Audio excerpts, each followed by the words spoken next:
যেখানে যেখানে আইনের ব্যত্যয় ঘটেছে এবং যে সমস্ত হত্যাকাণ্ড অন্যায়ভাবে যারা হত্যাকাণ্ডের শিকার হয়েছে প্রতিটা ঘটনায় তো তদন্ত সাপেক্ষ হওয়া উচিত। এবং সেই এখন যেমন এই শেখ হাসিনার শেষের দিকে যে হত্যাকাণ্ডগুলো হয়েছে সেগুলো নিশ্চয়ই আদালতে যাচ্ছে, বিচার বিশ্লেষণ হবে।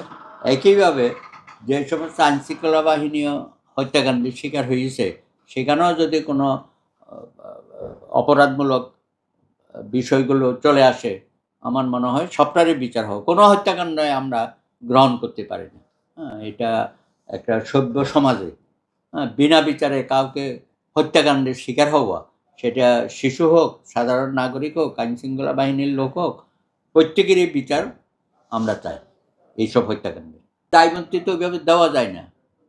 বঙ্গবন্ধু হত্যাকাণ্ড তো দায়মুক্তি দেওয়া হয়েছিল, অ্যান্ড সো অন, আরও অনেক কিছুই তো দায়মুক্তি দেওয়া হয়।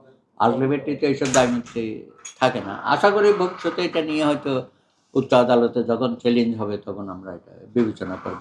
বঙ্গবন্ধু হত্যার দায়মুক্তিটাও কিন্তু উচ্চ আদালত থেকেও বাতিল করা হয়েছে। সুতরাং আইনের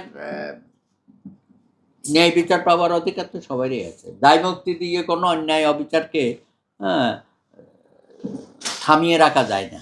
অতীতেও যারা করেছিল তারাও এটা সঠিক করে নাই, এটা পরে প্রমাণিত হয়েছে।